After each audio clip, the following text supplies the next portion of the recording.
പിതാവിൻ്റെയും പുത്രൻ്റെയും പരിശുദ്ധാത്മാവിൻ്റെയും നാമത്തിൽ ആമേൻ. പ്രാരംഭ പ്രാർത്ഥന. ഞങ്ങൾക്ക് പ്രത്യേക മധ്യസ്ഥനായ വിശുദ്ധ യൂദാസ്ലീഹായെ നിയമിച്ച് നൽകിയ പരമകാരുണ്യവാനായ ദൈവമേ, ഞങ്ങളങ്ങേ സ്തുതിക്കുന്നു. അങ്ങ് ഞങ്ങൾക്ക് നൽകിയിട്ടുള്ള എല്ലാ അനുഗ്രഹങ്ങൾക്കും ഞങ്ങൾ പൂർണ്ണ ഹൃദയത്തോടെ നന്ദി പറയുന്നു. ആ വിശുദ്ധനിലൂടെ അങ്ങേ കൃപാകടാക്ഷം ഞങ്ങളുടെ മേൽ തിരിക്കണമേ. കാരുണ്യവാനായ ദൈവമേ, വിശുദ്ധ യൂദാസ്ലീഹ വഴിയായി ഞങ്ങൾ അർപ്പിക്കുന്ന ഈ പ്രാർത്ഥന അങ്ങ് കരുണാപൂർവ്വം സ്വീകരിച്ച് ഞങ്ങൾ അനുഗ്രഹിക്കണമേ.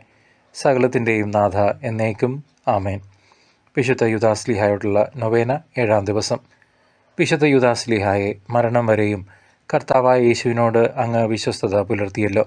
മാനസികവും ശാരീരികവുമായ വേദനകളിലൂടെ അങ്ങ് കടന്നു പോവുകയും ചെയ്തു. ലോകത്തിൻ്റെ മാനസാന്തരത്തിനും നമ്മുടെ രക്ഷകനായ കർത്താവിൻ്റെ സ്തുതിക്കുമായി പ്രസ്തുത സഹനങ്ങളെയെല്ലാം അങ്ങ് കാഴ്ചവെച്ചു. എനിക്കും ജീവിതത്തിലുണ്ടാകുന്ന സഹനങ്ങളെ ധൈര്യപൂർവ്വം അഭിമുഖീകരിക്കാനും അവയെ കൃപയാക്കി മാറ്റാനുമുള്ള ശക്തി ലഭിക്കേണ്ടതിനായി പ്രാർത്ഥിക്കണമേ. ആമേൻ. വിശുദ്ധ യൂദാസ്ലീഹായെ ഞങ്ങൾക്ക് വേണ്ടി അപേക്ഷിക്കണമേ.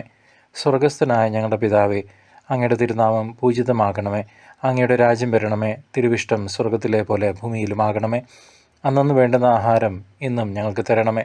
ഞങ്ങളുടെ കടക്കാരോട് ഞങ്ങൾ ക്ഷമിക്കുന്നത് പോലെ ഞങ്ങളുടെ കടങ്ങളും പാപങ്ങളും ഞങ്ങളോട് ക്ഷമിക്കണമേ. പരീക്ഷയിലേക്ക് ഞങ്ങളെ പ്രവേശിപ്പിക്കരുതേ, പിന്നെയോ ദുഷ്ടനിൽ നിന്നും ഞങ്ങളെ രക്ഷിച്ചു കൊള്ളണമേ.